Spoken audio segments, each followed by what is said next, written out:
бузурге гуфтааст, тарбия ҳар қадаре ки мукаммалтар бошад, миллат ҳамон қадар хушбахт мегардад. ассалому алайкум бинандагони азизи телевизиони Баҳористон, чун ҳамешагӣ дар ҳамин вақту соат барномаи масири тарбияро манзури шумо мегардонем. Ва имрӯз дар барнома ба саволҳо посух мегӯянд доценти кафедраи психологияи Донишгоҳи Миллии Тоҷикистон, номзади илмҳои равоншиносӣ устод Нодир Амонов. хуш омадед. имрӯз бинобар сабаби зиёд шудани саволу дархости бинандагон мо пурра барномаро ба саволҳои онҳо мебахшем ва бовар дорам ки тамошобиноне ки айни ҳол моро тамошо доранд дар барнома посухҳои дурустро пайдо мекунанд барои худ. модаре бо номи Саёҳат аз ноҳияи Файзобод савол кардааст: чаро баъзе кӯдакон бе ягон сабаб зуд ғамгин мешаванд ё гирья мекунанд? ин нишонаи кадом ҳолати равонӣ мебошад? чунки ман зуд ин ҳолатҳоро дар фарзанди 4сола ва 6сола мушоҳида мекунам. бале, дуруст аст. ҳақиқатан саволи ин кас бисёр ба мавқеъ аст, бисёр дуруст аст, воқеъ аст. чаро гӯтон? чунки аслан ҳамин кӯдакон дар синни аз 3солагӣ то 5солагӣ 6солагӣ як давраи бисёр мураккабро паси сар мекунанд ва дар ҳамин давраи синну соли гуфтаамон, яъне аз 3 то 5-6 солагӣ як даврае ҳаст ки дар бача мани худ пайдо мешавад. бача, ман кӯдак гуфтам мумкин аст, дурусттар аст, кӯдак худро мешиносад, мешинохтагӣ мешавад ва худро аз дигарро ҷудо кардан мехоҳад фаҳмад ки ман ки ҳастам, дигарро ки ҳастанд, дар байни ману дигарро чӣ гуна гуфтам мумкин аст муносибатҳо ҳаст, чӣ гуна қадру қиматҳо ҳаст ва ҳар замон кӯдакони ҳамин синну сол бо калонсолон ҳатто гуфтам мумкин аст ки дар муносибат ва дар муошират гуфтам мумкин аст ҳар гуна озмоишҳо мегузаронанд. масалан баъзан инҷиқӣ карда, баъзан якравӣ карда, баъзан эркагӣ карда истода мехоҳанд фаҳманд ки дар назди калонсолон чӣ қадар қадру қимат доранд. масалан баъзан мешавад ки масалан дар оилаи мо одатан ҳамин хел аст ки як табақ масалан хӯрок, масалан ош дар байн мемонад ва ҳамаро даъват мекунанд ки масалан хӯрок овардем, марҳамат ҳама ба ош масалан вай кунанд, масалан ошани вай карда масалан ба хӯрдани ош шурӯъ кунанд. ҳамин вақт кӯдаки анамин 3сола то 5-6 сола ҳамин хислати гуфтам ки мани худ даро пайдо мешавад, мехоҳад як озмоиш гузаронад дар байни аъзоёни оила ва чӣ қадар қадру қимат дорад ва метавонад бигӯяд ки ҳамин оша ҳамаи табақи ош тарафи худ кашида ки ин оши ман аст, мегӯяд ман ин оша мегирам, аз они ман аст, ман касеро хӯрдан намемонам, мегӯяд ин фақат аз они ман аст. алами хел ва як ҳолатҳои проблемавӣ дар оила ташкил мекунад ва мехоҳад ки муносибаташро ба атрофиён, яъне падару модар, атрофиёнро нисбати ӯ муайян кунад ки то кадом андоза дар назди онҳо чӣ қадру қимат дорад. ва баъзан мешавад падару модаре ки масалан ӯро боло карда, майлаш аз они то аст, мехоҳӣ ҳамаша бигир гуфта ҳама чизро ба кӯдак мебахшанд, ба вай ҳама шароити муҳайё мекунанд, гапи ӯро не намегӯянд ва чӣ хеле ки мегӯянд дар ҳамин лаҳза гӯёд кӯдак худаш шоҳ асту табаш вазир асту дигар ҳамин хел рафторо вақте ки нисбати вай мекунанд, яъне ӯ мефаҳмад ки кӯдак аз ин кор ки дар ин хона ӯ қадри қимати баланд дорад, ҳеҷ кас ба ӯ баробар намешавад, ҳар чизе хоҳанд бояд дигарон хоҳишҳои онро иҷро кунанд ва алами хел ҳолатҳо ба он оварда мерасанд дар кӯдак хислати якравӣ, эркагӣ ва хислатҳои гуногуни манфии инсонӣ ташаккул меёбанд ки ин боиси вайрон шудани протсесси ҳамин ҷараёни тарбияи кӯдак мешавад. акнун боз чапашам шуданаш мумкин. масалан вақте ки вай ҳамаи табақи ошро ба худ мекашад, баъзе падару модаре ҳастанд ки ӯро сарзаниш мекунанд, аз они худат нест, аз они ҳама ҳаст, як худат дар ҷо танҳо нестӣ, ҳама ҳуқуқ доранд, ҳама ҳақ доранд, ҳама ҷо бояд бихӯранд гуфта ӯро сарзаниш мекунанд, баъзан гапҳои сахт гап мезананд, баъзан шояд мумкин сиёсати сахттарам кунанд. вақте ҳамин хел муносибати сахт мекунанд, ҳам зарар дорад. чаро? чун кӯдак мефаҳмад ки дар ин хона вай қадру қимати надорад, вай масалан нисбат ба вай касе ягон муносибати хуб надорад, вайро эҳтиром намекунад, қадру қимат намекунад. бинобар ҳамин вай дилаш аз ҳамин падару модар як хунук мешавад ки дар назди онҳо қадру қимат надорад ва ин ҳам бад аст. акнун گفتم در کار است که کدومش خوب است. الان گفتم در این حالت باید بگیم که میانه‌اش خوب است. چیکار کنده کار؟ نه اینقدر تعریف تعصیب کرده مثلا ارکا کرده همش به او بخشیدن در کار. نه اینقدر او رو سخت سرزنش کرده او رو برای این کار کردگی جزا دادن کار.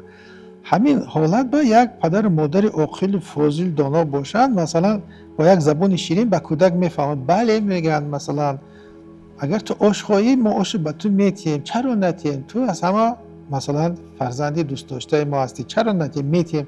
این عذر طبقه دیگر میگیم انا مرحبا از همین آش چیش به تو معقول است؟ گوشتش معقول است، انا گوشت. برنج خواهی انا برنج، سبزی خواهی انا سبزی، انا اگر که باز دیگر چیز خواهی انا دیگرش. انا از همه چیزی بهترینش برای تو انتخاب کردم. انا بشین بگیر بخور، باقی مانده انا باز دیگر رو هم برادر و دادر و خواهر دیگر هم میخورند، همه میخوریم یک جا. گفته انا خیلی یک زبان شیرین خطی پاوای اویسته است. خیلی گفتم میانه روی کردن در کار اگر ما تربیت کنیم کودک بهاگذاری کودک میانه میشود، یعنی میفهمد که در این خونه و اینقدر بی‌قدر هم نیست و اینقدر ارکام اینقدر قدر قیمتی بلند از همه بالاست و برابری هم هست.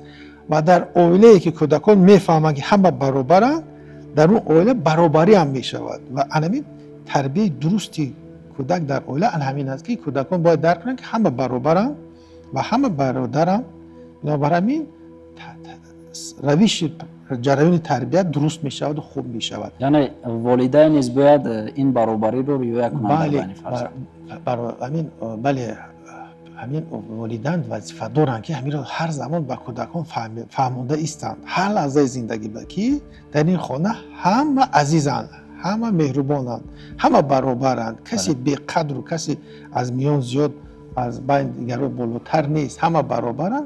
بنابراین ما همه رو دوست می‌داریم. اگر همین خیلی رفتن گیرد از نگاهی گفتم که ایموشنالی تربیت کودک درست می‌شود. کودکان به اساس مثلا گفتم ممکن است که قش قواق نکرده، یک روی نکرده یا اینکه از معیار زیاد باز گفتم ممکن است که خودبینی نکرده، کودکان یک تربیت درست رو میگیرن و تربیت اونها سمت درست گرفته، روش درست گرفته ایستاده و درجه خوب کلمیناسیونی برفته میرسد. سلامت باشید. شهروند با نام جمشید از شهر دوشنبه سوال کرده است. پسر من در صنف سوم میخواند. او در خانه خیلی فعال می باشد ولی به گفته آموزگارانش در مکتب خاموش و تنبل است. از نگاه علم روانشناسی این نشانه اضطراب است یا شرمگینی؟ بله درست است. حقیقتا همین خیلی می شود و این از سبب‌های گوناگون داشته میتواند. یکی سبب‌هاش مثلا در مزاج و خاراکتر بچه هم شده میتواند. مثلا بعضی بچه‌ها یک مزاجی خاراکتر بچه‌ها مثلا ملانخولیکی وجود دارد. ملانخولیکو در بین بچه‌ها از همسالانش به اون فرق که اونها کم گپ میشوند، اونها شرمگیر میشوند، اونها کم حرکت میشوند، اونها تنها پرست میشوند، اونها به اساس به سبب هیچ وقت گپ نمیزنند، یکم شده گپ را نمیکشند، یکم شده با کسی مثلا صحبت را تشکیل نمیکنند و عموما در زندگی پسیو تر هستند نسبت به بچه‌های دیگر. و بنابراین این باز بچه دیگر هم هست، یک گروه دیگر که مزاج خاراکتر فلگماتیکی میگن در علم پسیکولوژی. خیلی بچه‌ها تماما کم گپ هستند. اونا حتی گفتم که اونا التماس کنی بعد گپ میزنند، هم تو از پیش خود گپ نمیزنند، بی‌پرواتر هستند، خیال میکنی تنبل‌تر هستند، اونها کم حرکت هستند. مثلا هیچ وقت اونا خودشون مثلا از پیش خود دست برداشته به سوال جواب دادن مثلا قادر نیستن. عادتا این خیلی کودکان رو معلمان فعال میکنن. اونا عادتا خیلی دو ندن به سوال جواب دادن آرام میشینن. معلم وقتی از اون میپرسد نام فامیلش گرفته میپرسد که تو چی فکر داری، تو چی گفته میتونی گفته وقتی میپرسن بعد اونها از جاشون خسته بعد شاید یگان چی بگوین و حتی که اونو سخن میگن مثلا همین فلگماتیکا سخن اونو بسیار جمله‌هاشون کوتاه است. مثلا جمله اونها گفتم ممکن است که جمله ساده است یا عباره است یا بعضا از یک کلمه عبارت است یا کلمه‌هایشون هم بسیار محدود هستند، از 2 حرف و از 3 حرف و از 4 حرف عبارت است. اون طبیعتاً هم خیلی کم گپ هستند. اگر که از روی طبیعتشون همین خیلی که باشد این چیزی مقرری است، چون که اونو همین خصلت قتی به دنیا آمدن، همین خصلت قتی گفتم ممکن است عمر خود رو میگذرونن. لیکن بعضا می شود که چپ هم هست.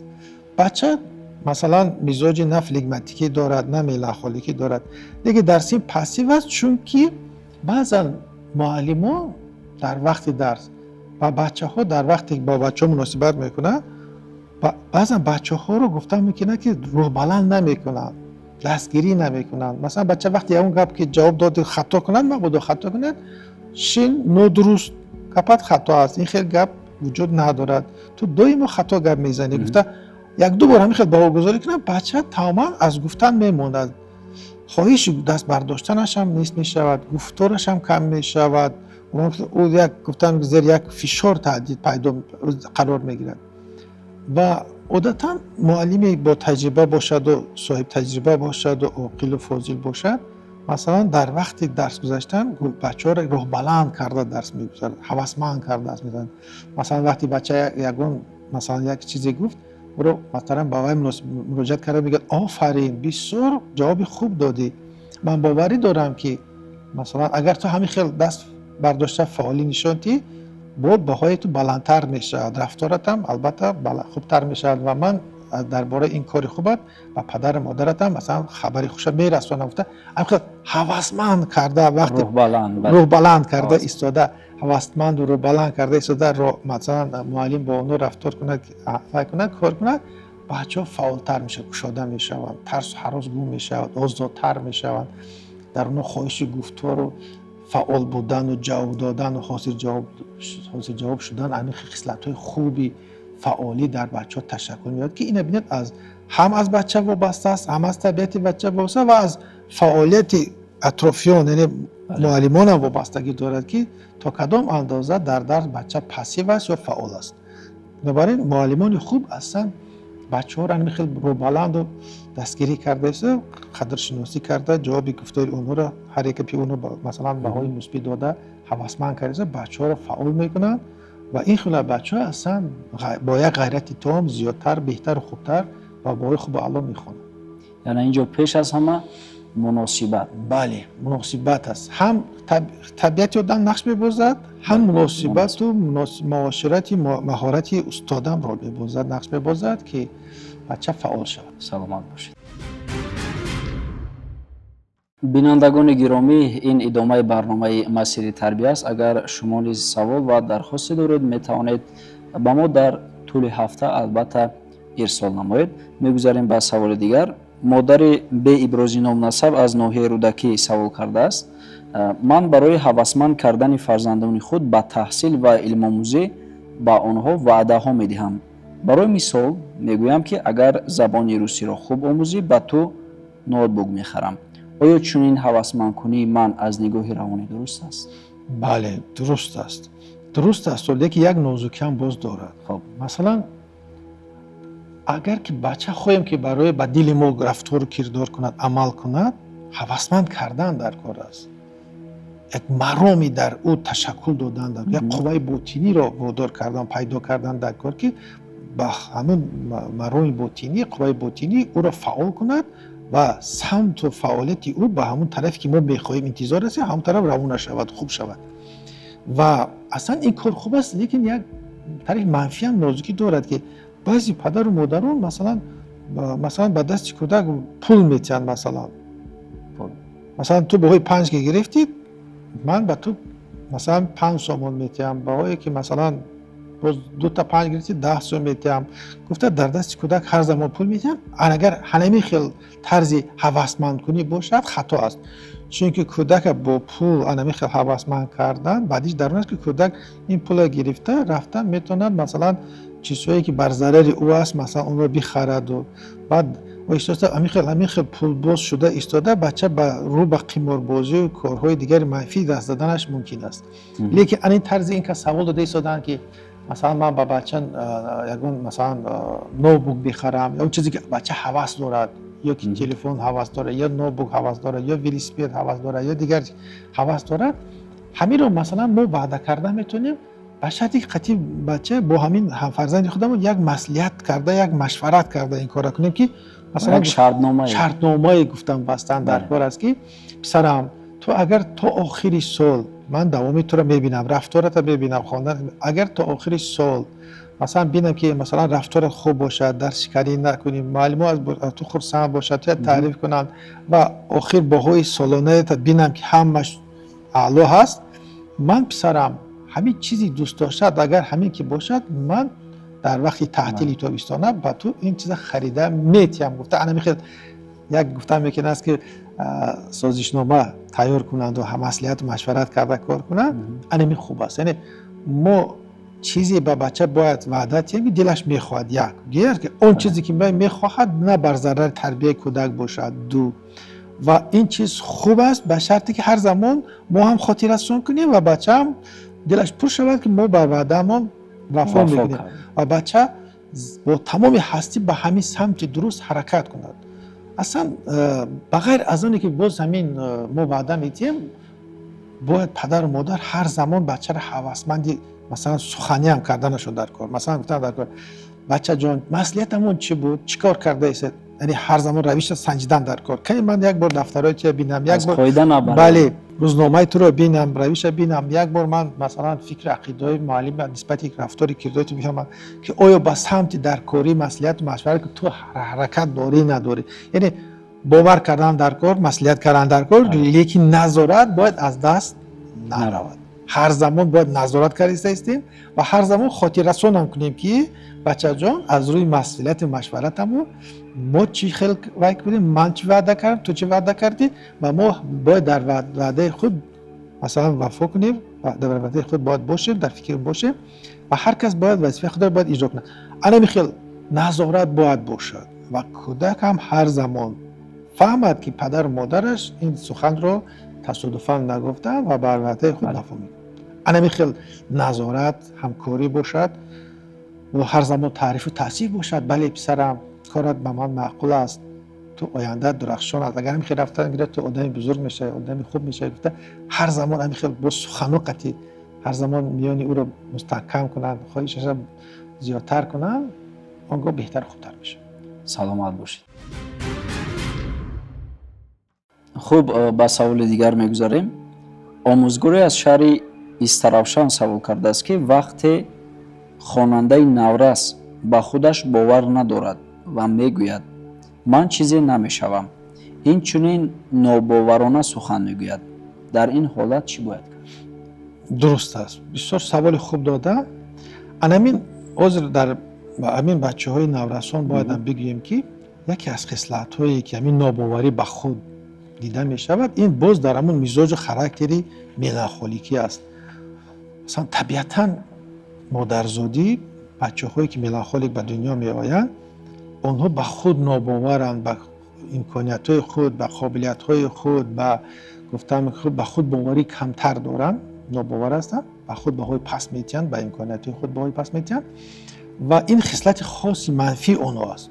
البته خصلت های مثبت زیاد دارن آنها مثلا راست قولن، با گپشون می ایستند، فریب نمیتیند، دروغ نمیگن دیگر، لیکن البته در برابر همین خصلت‌های مثبتی که زیادی که دارن، باز افسوس که خصلت‌های منفی هم دارن که مثل یکی از اونها خصلت مهم منفی اونها همین ناباوری به خود است و ناباوری به خود اصلا خودبادی پس به آوردن میرسد و خودبادی پس البته گفتم میکنه نمی همون به مقصد نرسیدن است. آدم وقتی از خود باوری ندارد، بله باور ندارد، بنابراین این البته نه اونقدر به طور باید شاید همون کار رو اجرا میکند و نه خدا گفتم میکنه است که امکانی به مقصد رسی پوره رو دارد. بنابراین این خصلت منفی است، لیکن این خصلت منفی مادرزادی هم باشد، ما باید نگوییم که این تغییر نیابنده است، این تغییر یابنده است و این تغییر یابی انمی خصلت منفی از اطرافیان، از پدر مادر و از معلمان وابستگی دارد.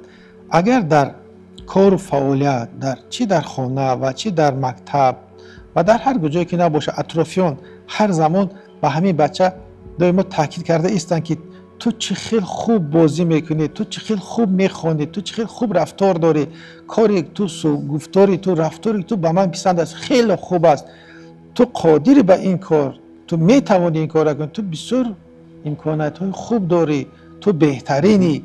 خیلی سخنهای روبلند کننده و دستگیری کننده از زیادتر استفاده برند در مناسبت در معاشرت در همکاری با او. این انمی در همین بچه‌ها انمی خصلت منفی ناباوری به خود آهسته دور میشه، چون اونها نیاز دارن به همین خیل خود به خود فکر میکنن که من قادر نیستم، فکر میکنن اطرافیانم همین عقیده رو دارن. یعنی این رو تغییر دادن ممکن بله. است. ممکن است تغییر کردن که از محیط وابستگی دارد، چون کودک خودش تجربه زندگی ندارد، خودش رو قدر در این باره معلومات کافی ندارد، تجربه ندارد، بنابراین نمیداند چی باید کرد. لیکن اطرافیانی که مثلا از این حادثه آگاه هستن، مثلا میدونن که چگونه اون این چیزی منفی رو مثلا تغییر باید داد، انمی خیلی وقتی با او هر زمان با کاری او بهای مثبت میتن، بهای رو بلند کننده میتن، در دل و باوری رو جا میکنن، هوسمندش میکنن، دستگیریش میکنن که تو خوبی، تو میتوانی، تو قادر هستی، تو این کارو کرده میتونی، برای تو این قدر مشکل نیست، من باوری دارم، من میدونم که تو میتونی، تو آینده درخشان است. گفته هر زمان همین خیلی بها دستگیری مثلا اگر از اطرافیان باشد، او همین قدر در خود یک نیروی الهوگی در خود پیدا میکند و آهسته آهسته به خود باوریش بیشتر و زیادتر میشد و گفتم این کمبودی منفی که در خصلت او هست از بین میرود. تشکر زیاد. میگذاریم به سوال دیگر. پدر با نام عبدالرزیق از ناحیه واسه سوال کرده است: فرزند من وقتی زیاد را در تلفن میگذراند. او 15 سال دارد، با اویله، کارهای خانه و تحصیل توجه خوب ندارد. این حالت به سلامتی روانی او چی ضرر میرساند؟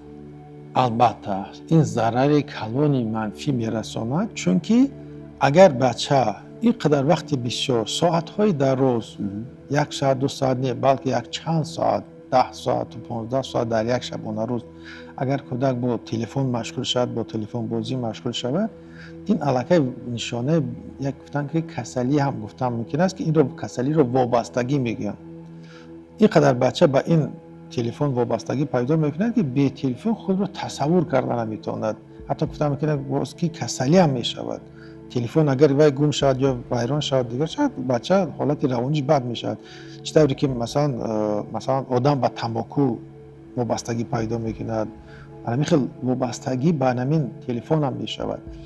بنابراین این البته بد است وقتی ساعت ها شد و از همه کار دیگر دست کشید. این بد است. بعدش در چی از بازگیرتون؟ در ایناست که بچه برای که در همین 30 سال 15 سالگی دوره بسیار مهم پرجوش و خروش خوبی انکشافی هم روحی هم جسمانی کودک است. برای که کودک از نگاه پسیخولوژی و از نگاه جسمانی هم خوب انکشاف یابد، بچه برای انکشاف جسمانیش و به نهایت باید حرکت های زیاد کند، دو تاس حرکت ها، بازی های ورزشی قطعی مشغول شود. بعد بعضی کارهای گفتم که میدان شده خواجگی را اجرا باید کند که برای سلامتی از نگاه جسمانیش برای فایده آور است. و از طرف پسیخولوژی هم بگیریم این تاثیر منفی دارد. چرا؟ چون که برای که از نگاه پسیخولوژی روحاً بچه سالم باشد، بچه باید پیش از همه با کتابخوانی، با نوشتن، با مثلا رقص و بازی، با ورزش، دیگر حرکت و عمل‌های گوناگون. مثلا خوب میشد که کتاب‌های، البته کتاب‌های درسی هم خواند و در برابر کتاب‌های درسی خوب میشد بچه کتاب‌های مثلا کتاب‌های بدیهی باید بخواند، شعرها بخواند، چون 15 سالگی این دوره خوبی انکشاف است که بچه مثلا توسط انمی خواندن جهانبینی خود را وسیع میکند و با حیاتی کلانسالی آماده میشود. اگر تصور کنید که همین ها را بچه پرت یا دو یک همه فقط به تلفن مشغول شد، تصور کنید که وای از 10 راهی که باید حرکت کند به هر یک سمت یک قدمی ماند، از همش دست کشیده است و فقط یک سمت رفته است. البته این یک طرفه انکشاف شخصیت همین نورست میشد که این نهایت خطا است و در زندگی این آدمان بعد گفتم یک ضربه وزمین روحی میگیرند، ناامید میشند از زندگی. این نهایت بد است. بنابراین چی باید کرد کن؟ پدر و مادر باید با این فرزندشون نه به واسطه زوری، به واسطه فشار آوردی، لط و کو، بلکه به واسطه مصلحت و مشورت به بچه فهمانند. بینندگان گرامی، وقت کمی محدود است برای ما و اینجا اشاره دارند که فرصتی به برنامه جدا گردیده به انجام میرسد و ما سوالهای شما رو البته انتظار میشیم در تلگرام و واتساپ. اینچنین میتونید طریق پیامک با رقم هایی که عین حال نمایان است به ما ارسال نمایید و البته ما هر یک سوال و درخواست شما رو به روانشناسان در برنامه‌های آینده پیشنهاد میکنیم. یادرس میشیم که امروز به سوالهای ما و شما در برنامه پاسخ گفتند دوسنت کافدرای پسیخولوژی دانشگاه ملی تاجیکستان، نامزد علم‌های روانشناسی استاد نادر امانوف. خوش آمدید. بینندگان عزیز، با امید سلامتی، کامیابی و خانوادگی هر یک شما اینجا میرسیم به فرجام برنامه. همیشه سلامت و سربلند و سعادتمند باشید. خیر.